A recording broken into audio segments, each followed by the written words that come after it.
Use करते हैं, जब इस केस में HNO3 यूज करते हैं तो HNO3 इनके लिए रिएक्शन नहीं करता या यहाँ पर अनरिएक्टिव रहता है।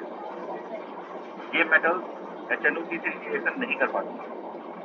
रिएक्शन जो मेटल्स हैं वो बहुत ज़्यादा रिएक्टिव है, लेकिन HNO3 के साथ रिएक्शन नहीं कर पाते। इसका कारण ये होता है कि एक्चुअल में यहाँ पर बन जाती है इस तरह की लेयर, जैसे Al2O3 या फिर यहाँ पर Cr2O3, इसकी लेयर बन जाती है, ये बन जाती है लेयर, ठीक। और लेयर बन करके ये जो लेयर है ये होती है पैसिव। पैसिव का मतलब ये है कि HNO3 और मेटल का कॉन्टैक्ट हटा देगी। ये जो मेटल्स हैं उनके ऊपर ये लेयर बन जाएगी और HNO3 का कॉन्टैक्ट वहाँ पर हट जाएगा। एक वजह बताइए, क्या इतनी बात आप सुन पाए? इतनी बात के ऊपर दिक्कत?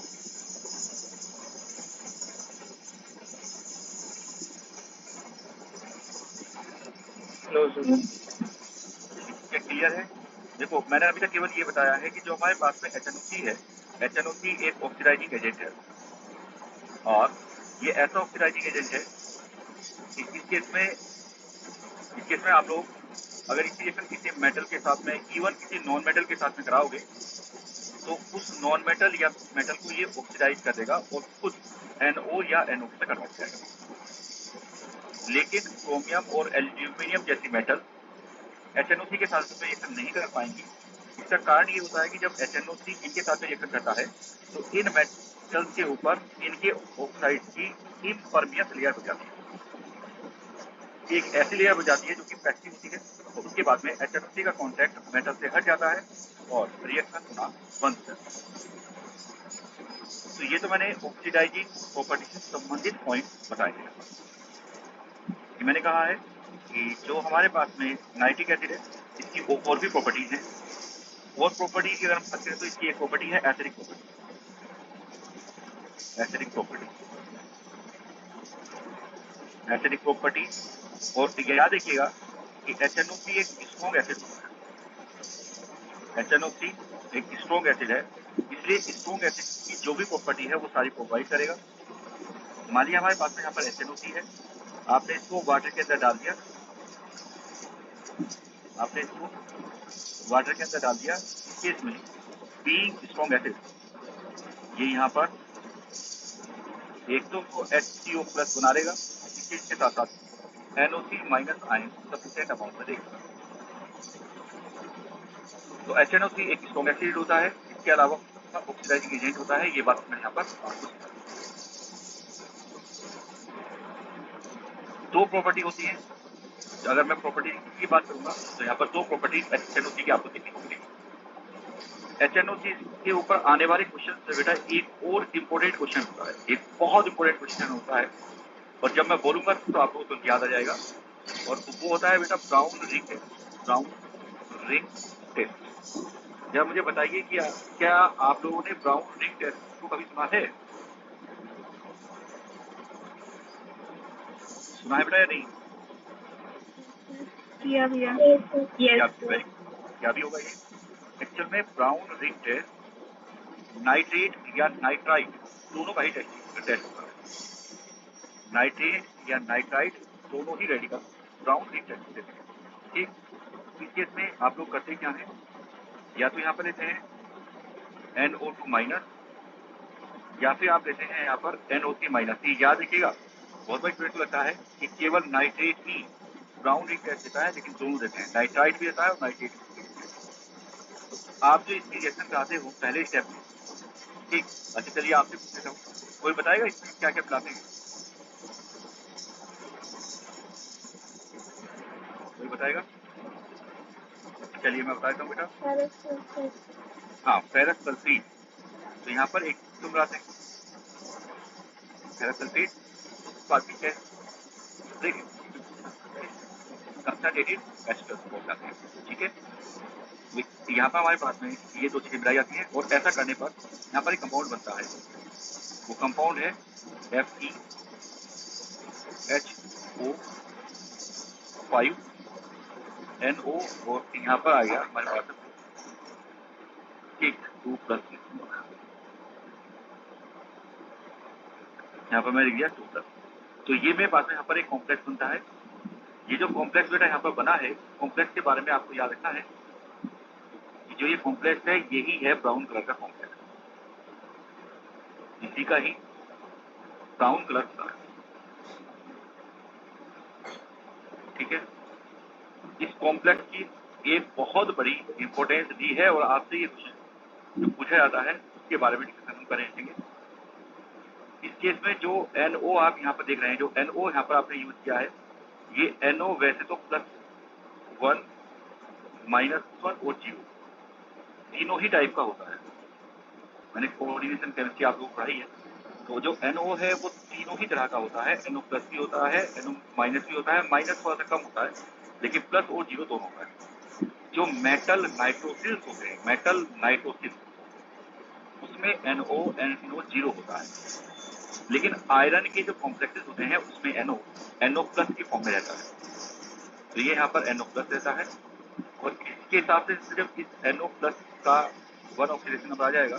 टोटल मेरे पास में 2 प्लस चार्ज है। तो यहाँ पर याद रखिए इस बात को, बहुत इंपॉर्टेंट है कि यहाँ पर ये आयरन एक्चुअली आयरन प्लस की फॉर्म में होता है। बस जो हमारे एक्सपेरिमेंटल डाटा है वो कहते हैं, उनके अकॉर्डिंग हम ये कह सकते हैं कि जो यहाँ पर आयरन है वो आयरन 2+ की फॉर्म में होता है। तो इस बात को विशेष रूप से याद रखा जाए।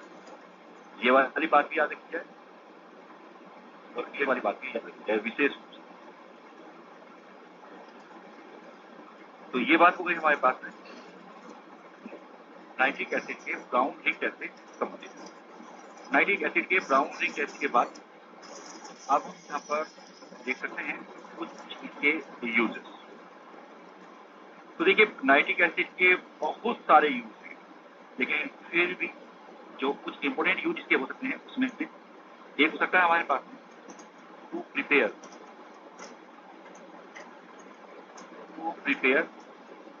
फर्टिलाइजर। हम तो ये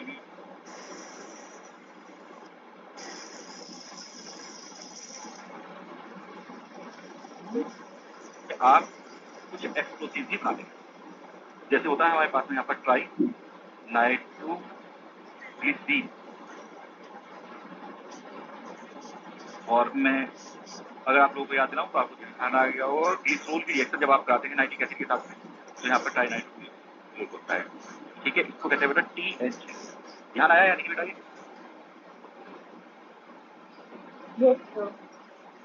ध्यान आ गया, TNG इसका बेसिन होता है और ये एक्सप्लोसिव है। इस तरह के एक्सप्लोसिव बनाने में इसका यूज होता है। ठीक है, ट्राई नाइट्रोटोलुइन भी बता सकते हैं आप, एक वो भी बनाया जाता है। उसके बाद में देखिए यहाँ पर एक और मैं इंपोर्टेंट पॉइंट लिखूंगा, यूजेस का पार्ट है और बहुत पूछा जाता है, और वो है हमारे पास में teaching of metal. Teaching of metal, आप मेरे से ये भी कह सकते हैं कि ये क्या होता है। किसी को भी आइडिया है बेटा ये इसका कि टीचिंग ऑफ मेटल क्या होती है?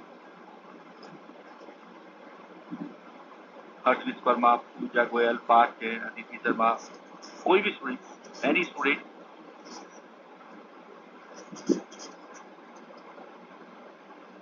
चलिए मैं बताता हूँ बेटा।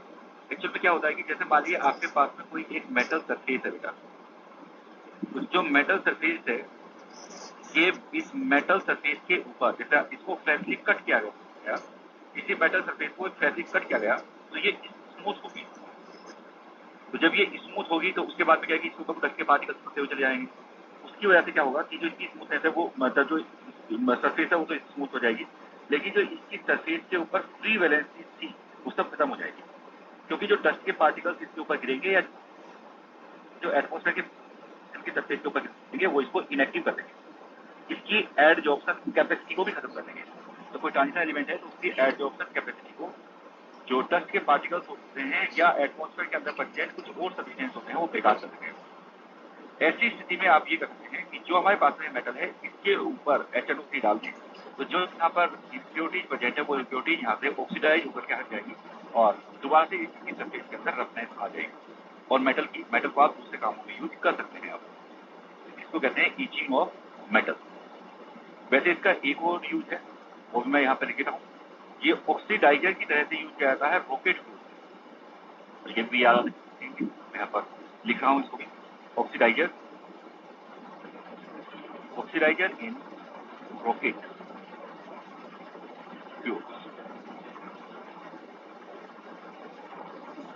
तो मैंने देखिए अब तक जो आपको बेटा समझाया है वो समझाया HNO3 और HNO3 से जो क्वेश्चन आ सकते थे, जिस तरह के क्वेश्चन आ सकते थे, वो आपने सारे यहाँ पर डिस्कस कर दिए। तो बताइए भाई HNO3 में किसी को कोई दिक्कत है? आगे बढ़ता हूँ मैं।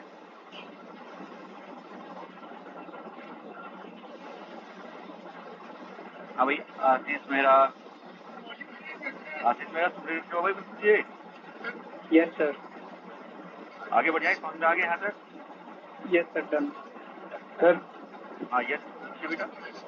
सर जो हमारा फर्स्ट पॉइंट था सर, उसमें लिखा है कि HNO3 is weaker acid than H2SO4। Sir ये कैसे पता लगा हमें? ओके देखिए बेटा, मैं आपको एक पॉइंट बताता हूँ। आपको एक बात याद रखनी है कि जब भी कभी हमारे पास रिएक्शन होती है, जब भी कभी कोई रिएक्शन होती है सॉल्ट की और एसिड की, अगर आप सॉल्ट और एसिड की बेटा रिएक्शन कराएंगे, इसका एक नियम होगा। इसका नियम क्या होगा कि जो सॉल्ट है, जैसे NaNO3 यहाँ पर एक सॉल्ट है, ये जो NaNO3 है ये सॉल्ट, और इसकी रिएक्शन आपने H2SO4 के साथ कराई, ये एसिड है। मैं एक बार यहाँ पर लिख के दिखाता हूँ आपको। ये है सॉल्ट और ये है एसिड। मैं इसको एसिड 1 कहता हूँ। ये भी हमारे पास में यहाँ पर क्या हुआ, सॉल्ट बन गया, फिर दोबारा सॉल्ट बन गया, और ये मेरे पास में यहाँ पर भी बन गया एसिड। तो मैं इसको कहता हूँ कि ये मेरे पास एसिड। तो याद रखिए, जब इसी सॉल्ट की एसिड के साथ में कराई जाएगी तो ये कंपल्सरी होगा कि ये रिएक्शन होगी ही जब वीकर एसिड बन रहा हो, पहले वाले एसिड से वीकर बन रहा हो, तो ये रिएक्शन तभी होगी, क्योंकि always reaction stronger acid to weaker जाती है। Now it is clear or not? Yes sir, clear. ध्यान आ गया होगा ये टॉपिक। मुझे लगा था और हुआ था ना। ऐसा ही हम लोग बेस के साथ देखते हैं। बेस के केस में बेटा stronger base, weak base reaction जाती है ऑलवेज। सॉल्ट में से एक स्ट्रॉन्गर एसिड या बेस वीकर एसिड या बेस को डिस्प्लेस कर देता है। ये रिएक्शन आप लोग बहुत जगह पे देखने को मिलेगी ऐसे। अब हम यहाँ पर बात करेंगे बेटा ऐसे क्वेश्चन जो कि फॉस्फीन से रिलेटेड है। हम यहाँ पर फॉस्फीन की बात करें, क्वेश्चन रिलेटेड विद फॉस्फीन। ऐसे पॉइंट हम यहाँ पर देखेंगे जो कि रिलेटेड विद फॉस्फीन। पहला पॉइंट देखते हैं। पहला पॉइंट ये है कि बनाएंगे कैसे। तो बनाने के लिए मैं आपको बिल्कुल सीधा सा तरीका बता दूँ कि हमारे पास में कोई फॉस्फाइड है, मैं रिएक्शन लिख रहा हूँ। जैसे मान लीजिए मैंने यहाँ पे लिखा कैल्शियम फॉस्फाइड। फॉस्फोरस की वैलेंसी 3 होती है, यहाँ पर कैल्शियम की वैलेंसी 2 होती है यहाँ पर। तो ये कंपाउंड कैल्शियम फॉस्फाइड है। अब इसकी रिएक्शन आपको करानी है यहाँ पर किसी एसिड के साथ में या वाटर के साथ में डालेंगे। अब आप सोचिए कि इसमें क्या है। इसके इसमें बेटा यहाँ पर P3 माइनस आयन है। यहाँ पर क्या है मेरे पास, P3 माइनस आयन। तो P3 माइनस आयन है, यहाँ पर HOH, यहाँ पर HOH और HOH। तो वाटर के मॉलिक्यूल में से यहाँ से ये H को ले लेगा और इस तरीके से यहाँ से ये CH3 का फॉर्म करता है। ये बात कुछ ऐसी हो गई कि अगर कोई मेटल का नाइट्राइड होता तो उससे अमोनिया बनता। तो ऐसा नहीं है कि सारी रिएक्शंस आपको रटनी ही होती है। आप लॉजिक लगाएंगे, अपने कॉन्सेप्ट लगाएंगे, तो उनके अकॉर्डिंग अपने क्वेश्चन को आप इजीली आंसर कर पाएंगे। तो ये मेरे पास में कैल्शियम फॉस्फाइड है, तो इसमें 3 मोल लगेंगे, 3 के 6 लगेंगे, क्यों? क्योंकि यहाँ पर 2 फॉस्फिन है, 6H2 यहाँ पर होगा। उसके बाद में यहाँ पर बन जाएगा हमारे पास में 2PH3, ठीक है, क्योंकि यहाँ पर 2 फास्फोरस है, 2PH3, और यहाँ पर बनेगा कैल्शियम हाइड्रोक्साइड, यानी कि CaOH। अब क्योंकि यहाँ पे 3 है, यहाँ पर 3 बनेंगे। तो मतलब ये निकला कि इस तरह से आप इन रिएक्शन को सोच सकते हैं। कोई भी कैल्शियम फॉस्फाइड है, उसकी रिएक्शन आप एसिडिक हाइड्रोजन के साथ में करवाइए, इस कंडीशन में यही होता है। मैं एक और एग्जाम्पल यहाँ पर लेके समझाता हूँ। मान लीजिए मेरे पास में यहाँ पर CaC2 यानी कि कैल्शियम फॉस्फाइड है, और इसकी रिएक्शन आपने HCl के साथ कराई। तो आप बता सकते हो बेटा आपके प्रोडक्ट क्या क्या बनेंगे? बताओ। फॉस्फीन हाँ, फॉस्फीन बनेगी प्लस CaCl2 बनेगा। और मैं देखो कोई रटना नहीं पड़ा कुछ भी, बस हमें ये मालूम है कि यहाँ पर फॉस्फाइड आयन प्रेजेंट है, तो वो H+ के साथ में रिएक्शन करेगा। तो इस केस में यहाँ पर मेरे पास 2 है, तो मुझे इसको करना पड़ेगा। 6 हाइड्रोजन की मुझे रिक्वायरमेंट है, यहाँ पे शिफ्ट कर दूंगा, तो यहाँ पर बन जाएगा मेरे पास में 3। तो ये हो गया हमारे पास में से बनाने का तरीका। हालांकि आपको इसमें एक इम्पोर्टेंट रिएक्शन है इसको बनाने की, वो याद है, वो एनसीईआरटी में गिवन है और स्टूडेंट को आइडिया भी हो गया होगा कि वो क्वेश्चन में बहुत कुछ सीख जाती है। वो रिएक्शन ये है कि हम व्हाइट फास्फोरस की रिएक्शन पहले आ चुकी है, फास्फोरस में करवाई, वो व्हाइट फास्फोरस की रिएक्शन यहाँ पर NaOH के साथ में कराएंगे। तो रिएक्शन कराने पर यहाँ पर आपको वाटर की रिक्वायरमेंट हो सकती है, छोड़ देता हूँ, थोड़ा सा स्पेस छोड़ देता हूँ। तो यहाँ पर जो हमारे पास प्रोडक्ट बनता है वो बनता है एक तो फॉस्फेट और एक बनता है यहाँ पर NaH2CO, NaH2CO, ठीक है, सोडियम मेटाफॉस्फेट, इसका फॉर्मेशन यहाँ पर होगा। इस केस में इसकी बैलेंसिंग के लिए मुझे फास्फोरस यहाँ पर 4 है, यहाँ पर 4 तो करना ही पड़ेगा। इसके साथ साथ यहाँ पर करना पड़ेगा इस केस में 3 के वाटर को जोड़ना पड़ेगा 3H। तो मतलब ये निकला कि इस तरीके से आप देख सकते हैं यहाँ पर कि ये रिएक्शन बनेगी। एक्चुअल में ये इसका लैब मेथड होता है, तो यहाँ पर मैं ब्रैकेट में लिख देता हूँ, इट्स लैब मेथड। ये इंपोर्टेंट रिएक्शन है, इसलिए इसको हम लोग तो स्पेस 3 मार्क करेंगे।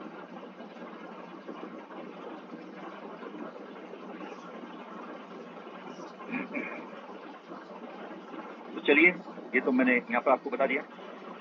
इस तरीके से आप इस रिएक्शन को देखें। अब हम यहाँ पर बात करेंगे इसके सेकंड पॉइंट की, फॉस्फीन के सेकंड पॉइंट। अगर मैं फॉस्फीन की बात करूँ तो सबसे पहले आपको ये सोचना है कि ये जो फॉस्फीन है, जो हमारे पास फॉस्फीन है, ये इसकी स्मेल कैसी होती है, क्योंकि इसकी स्मेल आपसे पूछी जाती है। तो किसी को आइडिया है क्या इसकी स्मेल? अगर मैं रोटन फिश की स्मेल, इसकी स्मेल अच्छी नहीं होती, रोटन फिश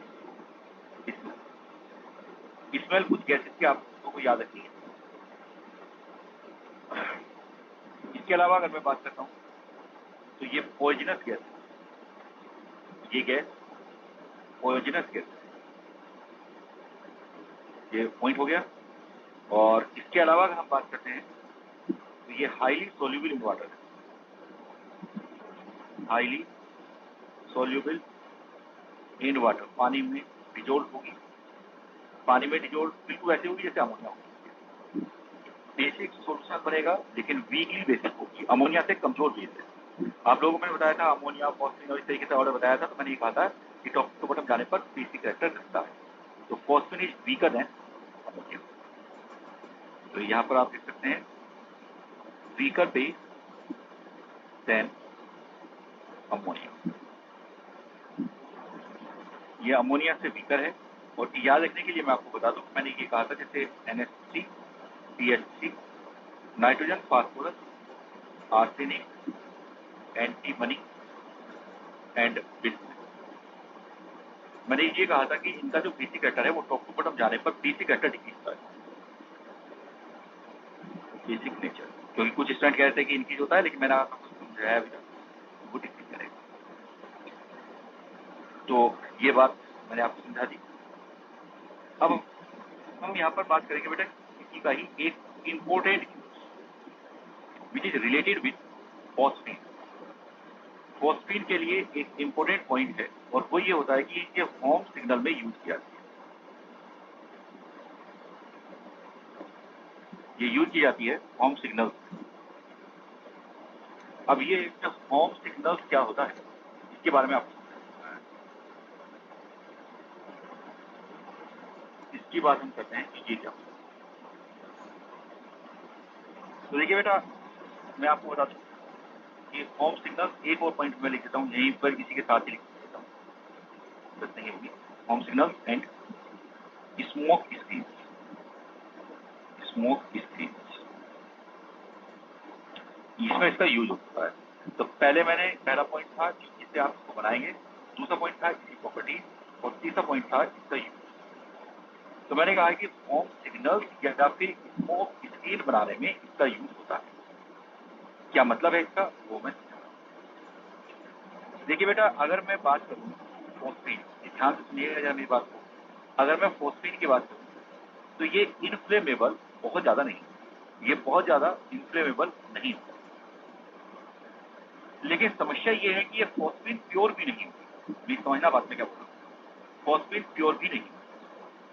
जिस मेथड से आप फोस्फीन को बनाते हैं, इन जनरल उसके अंदर यहाँ पर या तो P2H4 या फिर फॉस्फोरस यानी कि P2, इनकी हमारे पास में इम्प्योरिटी रहती है, तो ये एक मिक्सचर बन जाता है। तो फोस्फीन जो है ये तो इन्फ्लेमेबल नहीं है, लेकिन इन जनरल ये इन मिक्सचर के साथ ही बनता है। तो ये जो मिक्सचर हमारे पास में है ये इनफ्लामेबल होता है। ये जो मिक्सचर है, अगर मैं इसकी बात करूं तो ये इनफ्लामेबल होता है। अब होता ये है, देखिए मेरी बात सुनिएगा, होता ये है कि हम रेड फास्फोरस या जो है फास्फोरस या फिर कोई फॉस्फाइड जैसे कैल्शियम फॉस्फाइड, इस टाइप का फॉस्फाइड लेंगे, रेड फास्फोरस नहीं बल्कि फॉस्फाइड। मैं यहाँ पर लिख के दिखाया। हम क्या करेंगे इसमें, हम लेंगे कैल्शियम फॉस्फाइड यानी कि CaP, हम इस कैल्शियम फॉस्फाइड के कंटेनर के अंदर भर देंगे। तो एक टीन का कंटेनर हमने लिया, उसके अंदर इसको भर देंगे और इसमें भर के इसमें बना देंगे हम होल। तो मान लीजिए हमने ये 2 होल छोड़ दिए, यहाँ पर होल छोड़ दिए, एक कंटेनर के अंदर भर दिया इसको, लोहे के कंटेनर के अंदर, और इसमें होल छोड़ दिए। जो पानी में दौड़ने वाले या पानी में चलने वाले जहाज जो सिप होते हैं, उस सिप को आइडेंटिफाई करने के लिए, जैसे एक सिप मान लीजिए समुद्र में यहाँ पर है और दूसरा सिप मान लीजिए समुद्र में यहाँ पर है, तो ये जब दूरी पे चले जाते हैं तो एक दूसरे को दिखाई नहीं देते हैं। तो ये बताने के लिए कि कोई भी सिप कहाँ पर है, अपनी लोकेशन को इंडिकेट करने के लिए, अपनी लोकेशन को बताने के लिए हम इन होम सिग्नल्स को यूज करते हैं। इसका तरीका ये होता है कि जो सिप अपनी लोकेशन को बताना चाह रहा है, वो सिप इस तरह के जो स्टील के कंटेनर है जिनके अंदर कैल्शियम फॉस्फाइड भरा हुआ है, इस तरह के स्टील के कंटेनर को पानी के अंदर फेंक देता है। जो सिप ये बताना चाह रहा है कि भाई मैं किस जगह पर हूं, जो सिप अपनी लोकेशन को इंडिकेट करना चाह रहा है, बताना चाह रहा है दूसरे लोगों को, तो वो क्या करेगा कि वो इस तरह के जो कैल्शियम फॉस्फाइड के बने हुए स्टील के कंटेनर है उनको पानी के अंदर फेंकेगा। कैल्शियम फॉस्फाइड पानी के साथ रिएक्शन करेगा और रिएक्शन करके वहां पर इस तरह के प्रोडक्ट का फॉर्मेशन होगा, ये मिक्सचर बनेगा वहां। ये मिक्सचर इनफ्लेमेबल है। ये क्या करेगा, ये मिक्सचर एयर के कॉन्टेक्ट में आकर के जलना शुरू हो जाएगा और यहाँ पर बहुत बड़े अमाउंट में धुआं बनता है, बहुत ज्यादा धुआं बनता है। वो धुआं इस पे से उठ करके ऊपर चलना शुरू कर देगा, ऊपर की तरफ उठना शुरू हो जाएगा। और जब ये ऊपर की उठना शुरू हो जाएगा तो जो इसके आसपास का कोई सिप वगैरह या कोई बोर्ड होंगे जो यहाँ पर प्रेजेंट होंगे, वो इसको आइडेंटिफाई कर देंगे कि सिप हमारा कहाँ पर प्रेजेंट है। तो ये मेथड पहले यूज किया जाता था, आजकल की जरूरत नहीं पड़ती है, लेकिन पहले एक जहाज को दूसरे जहाज के हिसाब से आइडेंटिफाई करने के लिए इस मेथड को यूज करते हैं। बताइए क्या सभी समझ पाए हैं कि होम सिग्नल क्या होता है बेटा? Yes sir. ठीक है, तो ये था हमारे पास में होम सिग्नल जो कि हम लोग यूज करते थे। इसमें एक और छोटी सी बात यहाँ पर है, वो है हमारे पास में स्मोक स्क्रीन। स्मोक स्क्रीन में भी बिल्कुल सेम यही प्रोसेस यूज किया जाता है। अगर मान लीजिए कहीं पर थिएटर चल रहा हो और हम चाहते हो कि वो उसके सामने एक स्क्रीन बन जाए, लेकिन वो स्मोक स्क्रीन हो, तो उस कंडीशन में भी आप सेम मेथड यूज करते हैं। आप क्या करते हैं कि वहां पर जहां पर आपको स्क्रीन बनानी है, वहां पर एक पाइप के अंदर जिसमें यहाँ पर जो होल बने हुए, एक पाइप के अंदर जिसमें होल बने हुए, उसके अंदर कैल्शियम फॉस्फाइड भर देते हैं। जब आपको स्क्रीन डेवलप करनी होती है, उस केस में आप इसके अंदर पानी चला देते हैं। पानी चलाने पर यहाँ पर ये वाली चीजें बनेगी और यहाँ से ये जो धुआं है ये ऊपर की तरफ उड़ेगा और इस कंडीशन में जहां पर ये धुआं प्रेजेंट होगा वहां पर एक स्क्रीन बन जाएगी जिसको हम स्मोक स्क्रीन कहते हैं। चलिए मैंने यहाँ पर इस बात को समझा दिया और इसी के साथ साथ हमारा जो ये वाला टॉपिक था, किसी भी स्टूडेंट को इसमें कोई दिक्कत आई बेटा समझने में? आगे बढ़ जाऊंगा मैं।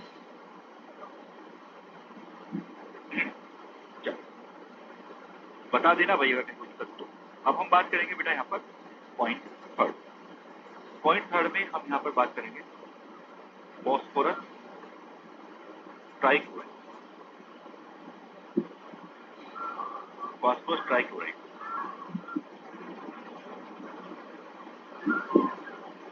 अगर फॉस्फोरस ट्राइक्लोराइड की हम बात करें तो इसमें क्या क्या हो सकता है।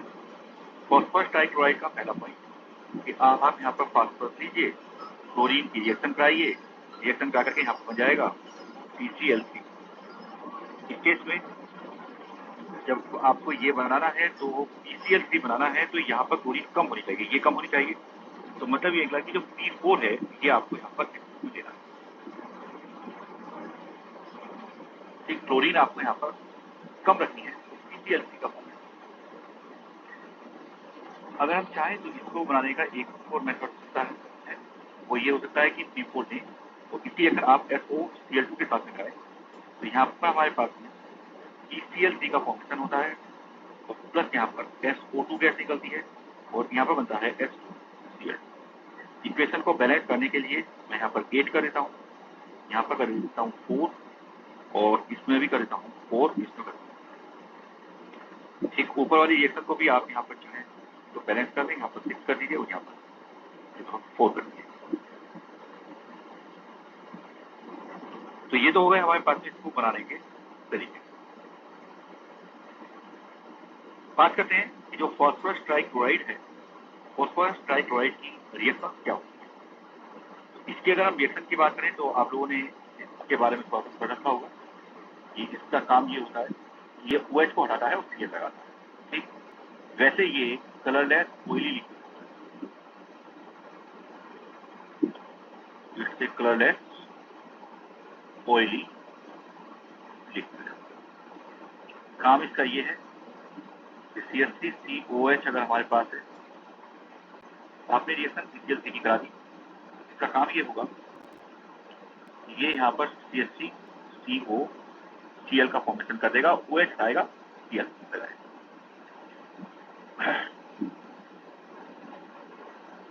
इसके साथ साथ और भी आप रिएक्शन देख सकते हैं। मान लीजिए हमारे पास में एल्कोहल है, सपोज दैट यहाँ पर C2H5OH है, आपने इसकी रिएक्शन कराई है CCl3 के साथ, यहाँ पर हमारे पास C2H5Cl का फॉर्मेशन। बताओ भाई ये रिएक्शन ध्यान आ रही है? CCl5 तो हमने ऑर्गेनिक केमिस्ट्री में यूज किया ना बेटा।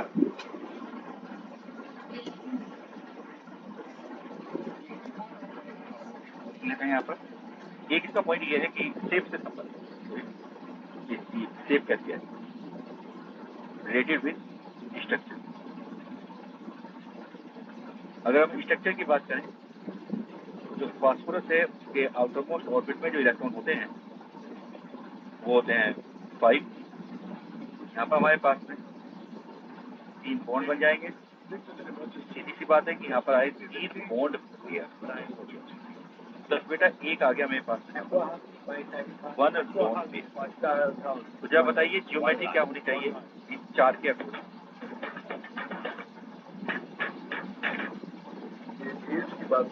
3 बॉन्ड पेयर और 1 नॉन पेयर पर बेटा मॉलिक्यूल की ज्योमेट्री क्या आती है बताएगा। देखिए अगर बेटा ज्योमेट्री की बात करोगे, ज्योमेट्री तो आएगी टेट्राहेड्रल। ज्योमेट्री का मतलब ये होता है कि लोन पेयर भी आपको स्ट्रक्चर में कंसीडर करना है। लेकिन अगर मान लीजिए आप मॉलिक्यूल की शेप की बात करोगे, उस कंडीशन में यहाँ पे बनेगा हमारे पास में ग्राफ। तो ये हो जाएगी ग्राफ। ठीक है, हालांकि आपको ये भी याद रखना है कि अगर उन्होंने कहा था ज्योमेट्री ऑफ CCl3 की और ऑप्शन में टेट्राहेड्रल नहीं दिया गया था, कंडीशन में से आपको ग्राफ करना पड़ेगा। इसका कारण ये है कि ज्योमेट्री और शेप ये दोनों टर्म एक दूसरे की जगह पर भी यूज की जाती है, कॉमनली ये एक दूसरे की जगह पर यूज की जाती है। तो वहां पर देख लेंगे आप, मतलब ज्योमेट्री और शेप ये दोनों ही स्ट्रक्चर का पार्ट होते हैं। ये वाली फास्फोरस, यहाँ पे इलेक्ट्रॉन का लॉन पेयर, यहाँ पर क्लोरीन, क्लोरीन, हाइड्रोजन सेक्शन भी यहाँ पर आप लिख लेंगे एकदम, it will be test.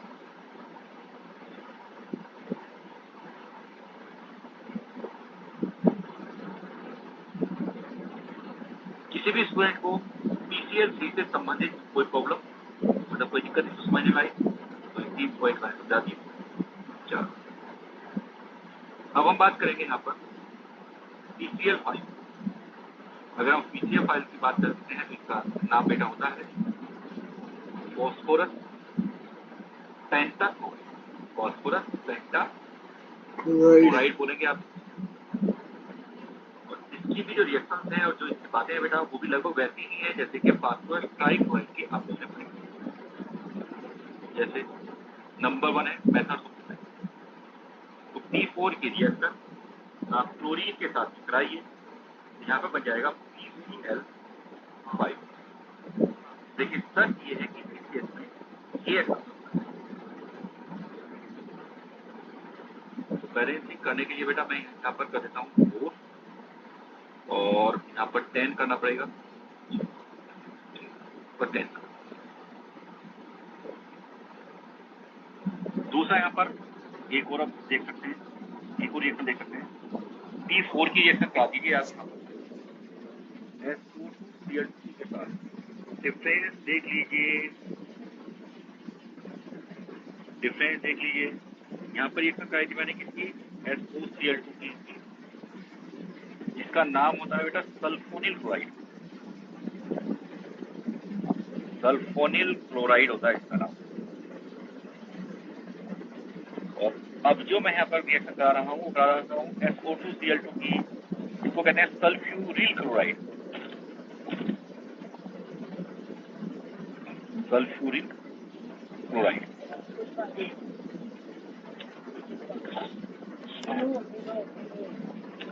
Difference याद रखेंगे, जो डिफरेंस अभी हमारे सामने आया है ध्यान रखेंगे। तो यहाँ पर बनेगा हमारे पास में PCl5 प्लस यहाँ पर बन जाएगा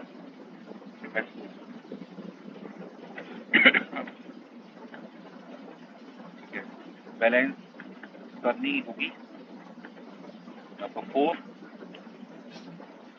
20, इसका मतलब यहाँ पर 10 आ जाएगा। ठीक है, सल्फर 10,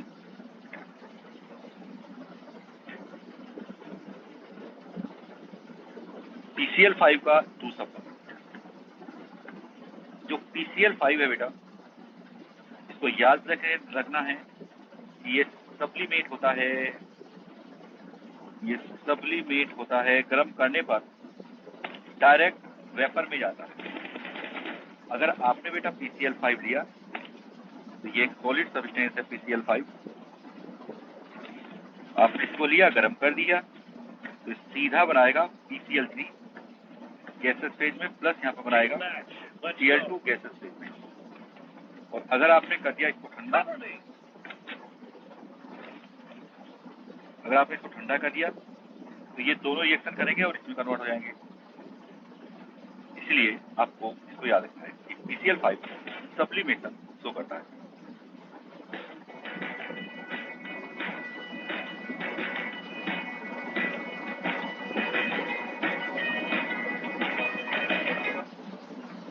ठीक है भाई, कॉपी कर लिया यहाँ तक?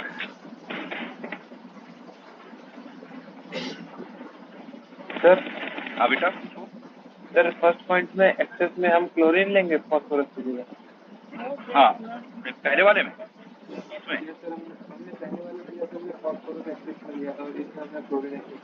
हाँ, एक्सेस में एक्सेस का मतलब ये है कि अगर मान लो आपने फास्फोरस ज्यादा ले लिया तो होगा क्या कि फास्फोरस ज्यादा है तो उस केस में PCl3 ही बनेगा, क्योंकि क्लोरीन उतना नहीं है जितना होना चाहिए। तो क्लोरीन रिलेटिवली कम है जितना रिएक्शन के अकॉर्डिंग चाहिए, उस हिसाब से तो यहाँ पर बन जाएगा PCl3। और अगर क्लोरीन हमारे पास से ज्यादा है तो उस कंडीशन में क्या है, इसमें क्लोरीन खूब सारा है तो PCl5 में क्लोरीन का जो परसेंटेज अमाउंट है वो ज्यादा है, तो इस केस में क्या होगा PCl5 में। ठीक है, तो क्लोरीन एक्चुअल में PCl3 बेटा, PCl3 क्लोरीन के साथ में रिएक्शन करके PCl5 बनाता है। यहाँ पर भी तो आप देख रहे हो ना, PCl3 क्लोरीन के साथ में रिएक्शन करके PCl5 बनाता है। तो अगर PCl3 बन भी गया तो वहाँ पर क्लोरीन अगर एक्सेस में है तो वो PCl5 में कन्वर्ट हो जाएगी। ओके ठीक है। सर। इसमें एक छोटी सी बात और याद रखेंगे कि ये जो हमारे पास है PCl5 है, ये जो PCl5 है, ये PCl5 लिक्विड स्टेट में हो तो ये PCl5 की फॉर्म में ऐसे ही रहता है। लेकिन ये PCl5 जब सॉलिड स्टेट में आता है, जब ये सॉलिड स्टेट में आता है तो उस कंडीशन में ये आयनिक फॉर्म में भी चला जाता है, लेकिन उसको भी गर्म करोगे तो वो इसमें जाएगी। पहले मैं एक काम कर लेता हूँ, तो मैं यहाँ पर लिख देता हूँ, इसी में जोड़ देता हूँ थोड़ा सा ठीक करके, तो एक स्टेप आप लोग कम हो जाएगा और एक मिनट आपको यहाँ पर मिल जाएगा। ये एक लिक्विड है और ये एक्चुअल में यहाँ पर सॉलिड रहता है इस फॉर्म में, PCl6 पहले 4 को लिख लेता हूँ, PCl4 और यहाँ पर है PCl6 माइनस, ये सॉलिड है, ये लिक्विड बना और फिर यहाँ पर ये गैस। अगर आपके पास में PCl5 है तो वो सॉलिड फॉर्म में तो होगा आयनिक फॉर्म में, उसके बाद में ये लिक्विड फॉर्म में चला जाएगा और लिक्विड में भी इतना लिक्विड नहीं जाता, सेमी सॉलिड टाइप का ही रहता है और सेमी सॉलिड टाइप का ही PCl5 चलाता है, लेकिन प्योर सॉलिड होगा तो उस कंडीशन में फिर इस फॉर्म में रहेगा और उसके बाद में ये यहाँ से फॉर्म में जाएगा। तो गाढ़ा टाइप का मतलब थोड़ा इस टाइप का लिक्विड बनता है। मैं उम्मीद करता हूँ ये पॉइंट आपको क्लियर हो गया है। उसके बाद में हम यहाँ पर बात करेंगे स्ट्रक्चर से। अगर मैं इसकी स्ट्रक्चर की बात करूँ, ये इसमें बेटा फास्फोरस है, फास्फोरस के आउटर मोस्ट ऑर्बिट में बेटा इलेक्ट्रॉन है 5, क्लोरीन की आप बॉन्डिंग करोगे तो एक क्लोरीन, क्लोरीन यहाँ पर, एक क्लोरीन यहाँ पर, एक क्लोरीन यहाँ पर, एक क्लोरीन यहाँ पर। केमिकल बॉन्डिंग का नियम लगाइए। हमारे पास में इस केस में केवल और केवल 5 बॉन्ड पेयर, इसमें केवल 5 बॉन्ड पेयर है और कुछ भी नहीं है। तो अगर 5 बॉन्ड पेयर है तो इसका जो अरेंजमेंट आएगा, एक क्लोरीन यहाँ लगेगा, एक क्लोरीन यहाँ पर लगेगा, एक क्लोरीन बेटा यहाँ पर लगेगा, एक क्लोरीन यहाँ पर लगेगा, एक क्लोरीन यहाँ पर लगेगा। ये जो अरेंजमेंट यहाँ पर बनता है इसको हम लोग कहेंगे ट्राइगोनल बाइपिरामिडल।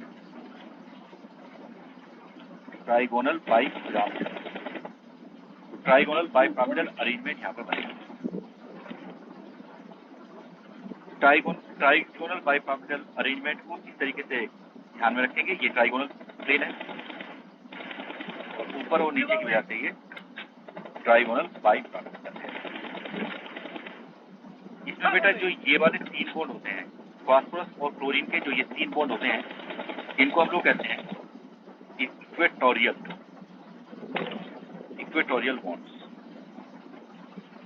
जो 3 बॉन्ड है ये होते हैं हमारे पास में इक्वेटोरियल बॉन्ड्स।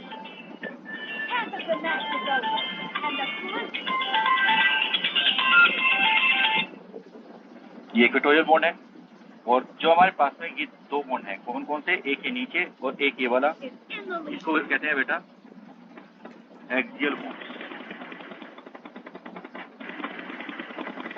और इसमें एक छोटा पॉइंट आपको याद रखना है,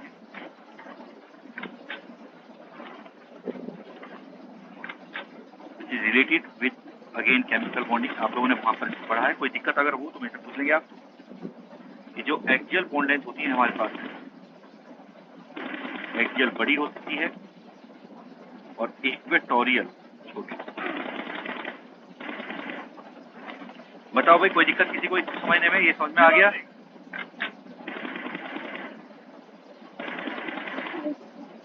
ठीक है, तो चलिए ये टॉपिक हमने यहाँ पर कर लिया और ये था हमारे पास में यहाँ पर पॉइंट नंबर 4। पॉइंट नंबर 4 के बाद में अब पॉइंट नंबर देखेंगे हम 5। पॉइंट नंबर 5 में मैं यहाँ पर जिस टॉपिक की बात कर रहा हूँ वो है ऑक्सी एसिड्स ऑफ फॉस्फोरस।